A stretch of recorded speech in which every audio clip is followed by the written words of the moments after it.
یہ جو بیماریوں کی خبریں اس لیے باہر نکالتے ہیں کہ کل کلام کو اگر کوئی اس کے پیچھے ان کا اپنی سوچ کار فرما ہو اور وہ کچھ واقعی کرنا چاہ رہے ہوں، ہاں صاحب کو کوئی تکلیف دینا چاہ رہے ہوں ہاں صاحب کی صحت کے حوالے سے یا ہاں صاحب کی زندگی کے حوالے سے، تو وہ عوام کو ذہنی طور پر تیار کر رہے ہیں تاکہ عوام کو پتہ کو نہیں اچھا وہ ہاں صاحب پہلے بیمار تھے یا ایسی صورتحال تھی، جبکہ دوسری طرف جب ان کے فیملی ممبران باہر آ کے بتاتے ہیں کہ وہی ہاں صاحب ٹھیک ٹھاک ہیں، بالکل فٹ ہیں، تو اس کے پیچھے جو ملٹری اسٹیبلشمنٹ کی ذہنیت ہو سکتی ہے وہ ایک یہ بھی ہو سکتی ہے، باقی وہ ان کو نقصان کرنا تو اپنی جگہ، کہ کسی طریقے سے ہاں صاحب یہ ایڈمٹ کر لیں کہ وہ بیمار ہیں یا ان کو اسپتال جانے کی ضرورت ہے، یا ان کے فیملی ممبر بھی آ کے باہر کوئی اس طرح کی بات کرتے ہیں کہ خان صاحب کی صحت کے حوالے سے ان کو تشویش ہے، تو وہاں سے ان کو اسپتال بیرون ملک تو خان صاحب کو سوال پیدا نہیں ہوتا، نہ خان صاحب جائیں گے نہ وہ بھیج سکتے ہیں، تو ان کی اتنی خواہش ضرور ہے کہ کم از کم کوئی بیماری کا چھوٹی موٹی کا بہانہ بنائے یا کچھ صحیح ہو یا بیمار، تو ان کو ایک دفعہ جیل سے نکال کر اسپتال، اور پھر یقین جانیے جب ایک دفعہ جیل سے نکال کر وہ خان صاحب کو اسپتال تک لے کے آئے تو دوبارہ جیل میں لے کے نہیں جائیں گے، دوبارہ بنی گالا شفٹ کر دیں گے، لیکن جیل میں سوال ہی پیدا نہیں لے کے جائیں۔ وجہ اب بندہ کہہ سکتا ہے کہ یار عدالتوں کو بھی تو وہ آزاد اور خود مختار فیصلے کرنے کی اجازت دے سکتے ہیں، لیکن ان کو پتہ ہے کہ ایسا نہ ہو کہ پھر عدالتیں ہی ہمارے سر پہ سوار ہو جائیں، وہ ایک خان صاحب کو ریلیف دینے کے چکر میں پھر واقعی کہیں عدل اور انصاف کا بول بالا قائم کرنے پر نہ تل جائیں، تو لہذا نہ وہ عدالتوں کو کھلی چھٹی دینا چاہتے ہیں اور نہ ہی خان صاحب کو بغیر کسی ڈیل کے باہر نکالنا چاہتے ہیں، نہ وہ باہر آنے دیں، یعنی انصاف کا تو وہ سوال ہی پیدا تھا بول بالا آنے دیں، اور پیچھے صرف یہ ہماری شماری والی وجہ بنتی ہے، کوئی ڈیل والی وجہ بنتی ہے، ڈیل کریں گے نہیں، ڈیل وہ چاہتے نہیں، ہاں صاحب تو اکثر کہتے ہیں کہ میرے فیصلے عدالتوں کے ذریعے، میرے کیسز کے فیصلے عدالتوں کے ذریعے ہوں اور وہ آئین اور قانون کے مطابق فیصلے ہوں، میں سارے مقدمات کا سامنا کروں گا، لہذا بات آ کے پھنس چکی ہے بیماری میں۔ یہ جو بیماری کی خبریں آتی ہیں نا یہ اسی لیے آتی ہیں کہ ہاں صاحب کو فلاں مسئلہ ہو گیا، ہاں صاحب کی طبیعت ٹھیک نہیں، ہاں صاحب کو بیمار ہے، ہاں صاحب کو پھر فیملی دوسری طرف کہتے ہیں کہ ڈاکٹرز کو نہیں ملنے دیتے، یعنی اتنا یہ کہہ دیں کہ یہ بالکل ہاں صاحب کو سہولت دینے کے لیے تیار نہیں، تبھی اور وہ دوسری طرف اس سطح تک اس نیچ تک معاملات کو پہنچانا چاہتے ہیں کہ کوئی تنگ آ کر ہی کوئی کسی کے منہ سے نکل جائے کہ چلو ہاں صاحب کو اسپتال لے کے جاؤ، جا کے وہیں چیک اپ کرا لو، اور اس کے بعد پھر یہ خان صاحب کو جیل سے نکالنے کا کوئی راستہ ڈھونڈ لیں، ملٹری اسٹیبلشمنٹ لی خان صاحب نے کہا میں ادھر آ کے ایڈجسٹ ہو چکا ہوں، مجھے کوئی ضرورت نہیں ہے۔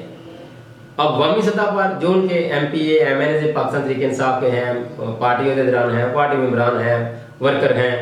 اور جو عام عوام خان صاحب کے ساتھ ہے، وہ ساری آپ نے جتنی جس جگہ پر کوشش کر رہی ہے اس میں زیادہ کنٹریبیوشن تو سوشل میڈیا کا اور عام عوام کا، عام ورکر کا ہے۔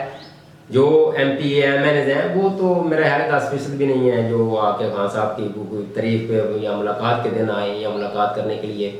موقع پر موجود ہوں، وہ چند ورکر ہوتے ہیں یا ان کی وہی فیملی ان کی بہنیں ہوتی ہیں۔ اس کے علاوہ جن لوگوں کو جس حد تک جن کو جو پلیٹ فارم میسر ہیں، وہ صوبائی اسمبلی کا ہو، وہ سینٹ کا ہو، قومی اسمبلی کا ہو، وہاں اس حد تک جس طرح وہ کر سکتے تھے کوشش جس طرح کی جانی چاہیے اس طرح نہیں کر پا رہے، نہ ہی کرتے ہیں۔ تو اب ایک بات یہ عام عوام کو ذہن میں بٹھا لینی چاہیے کہ اوپر والے تو کچھ نہیں کریں گے، سوائے ان کی جو بہنیں ہیں وہ ذاکر ہیں، وہ اپنا ان کا بھائی ہے، اکلوتا بھائی ہے، لاڈلا بھائی ہے، اور ساری بہنیں اپنے بھائیوں کے لیے وہ اسی طرح کوشش کرتی ہیں، کرنی چاہیے بھی، لیکن عام انسان جو کچھ بھی نہیں کر سکتا، مجھے یقین ہے کہ وہ خان صاحب کے لیے، خان صاحب کی صحت کے لیے دعا ضرور کرتا ہوگا، اور یہی کرتے رہنا چاہیے۔ یقین کریں آپ کچھ کریں یا نہ کریں، دعا میں نہ تو آپ کو کوئی آگ اٹھا کے لے کے جا سکتا ہے، نہ آپ کو کوئی گڈالے کا ڈر ہے، آپ گھر ہیں، گھر میں ہیں، مسجد میں ہیں، باہر ہیں، کسی جگہ پہ بھی ہیں،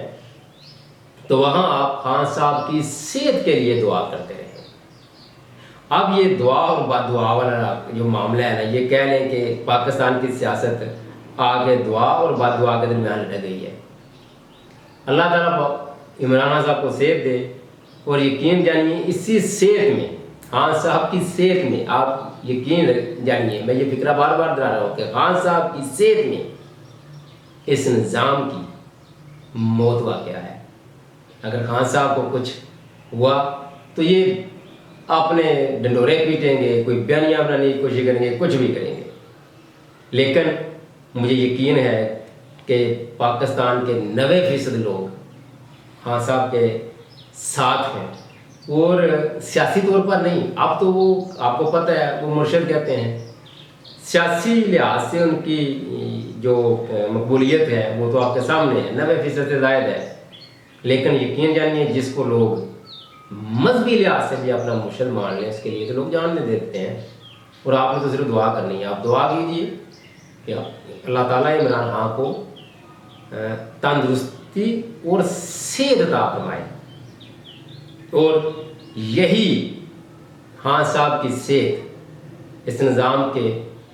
تابوت میں آخری تیر ٹھونکے گی۔ اور آخر میں آج 12 ربیع الاول کے حوالے سے جیسے میرے جو اسکول گوئنگ ٹائم تھا وہاں ہم پڑھتے رہتے کہ 9 ربیع الاول پیدائش کا دن اور 12 ربیع الاول آپ کا وصال کا دن، لیکن یہ بہت بعد میں جا کر چند سال پہلے ڈاکٹر طاہر القادری صاحب نے 12 ربیع الاول کا سلسلہ شروع کر لیا، وہ وفات اور وصال اور پیدائش کا ایک ہی دن بناتے ہیں۔ بہرحال اس پہ جو کوئی بھی، میں نے تو جو تاریخ کی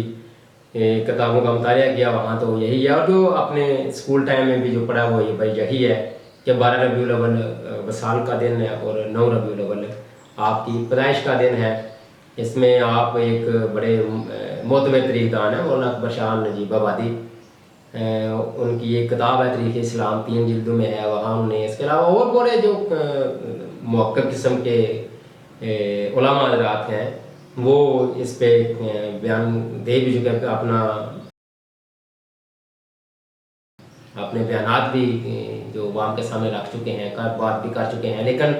چونکہ یہ پاکستان میں مذہبی سطح پر جو کام ہوتا ہے وہ جو سلسلہ کی طرف چل پڑے تو عام بنا سوچے سمجھے ہی ایک مذہبی اور اپنی لگاؤ کی وجہ سے وہ اس سمجھ چل پڑتی ہے۔ بہرحال وہ پیدائش اور وصال کا جو بھی دن ہے، اس سے قطع نظر اس سے ہٹ کر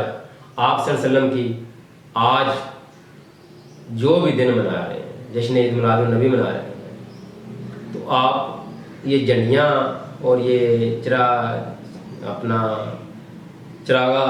جو کرتے ہیں مساجد میں، اپنی گلیاں سجاتے ہیں، وہاں کوئی ان کی سنت پر، ان کی حدیث پر بھی عملی طور پر عمل کرنے کی طرف کوئی عملی جامعہ اپنا عملی طور پر قدم اٹھائیں، تاکہ آپ کی زندگیوں میں آپ صلی اللہ علیہ وسلم سے محبت کا عملی اظہار ہو سکے۔ صفائی نصف ایمان ہے۔ میں چند چیزیں آپ کے سامنے رکھ رہا ہوں، جس نے ملاوٹ کی وہ ہم میں سے نہیں۔ آپ نے سب سے پہلے جب خطبہ جب آپ نے پہلی دفعہ تبلیغ کا کام شروع کیا، مکے کی پہاڑیوں پر جا کر لوگوں کو بلایا، تو آپ نے لوگوں سے پوچھا کہ آپ نے مجھے کیسا پایا، تو سب نے بے یک آواز ہو کر کہا صادق اور امین۔ لہذا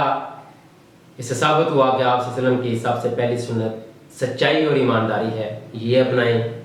تو جب تک آپ اپنی عملی زندگیوں میں اسلام کو اس طرح اڈاپٹ نہیں کریں گے، خالی یہ مسجدوں میں چراغا کرنا، یہ تبرکات تقسیم کرنا یا ختم درود گھر میں کرانا، یہ اتنا افیکٹو نہیں ہوگا جتنا آپ کی عملی زندگیوں میں اسلام کو عملی طور پر اپنانے سے آپ کو کچھ اس کا فائدہ ہو۔ تقریر اتنا ہی، اللہ حافظ۔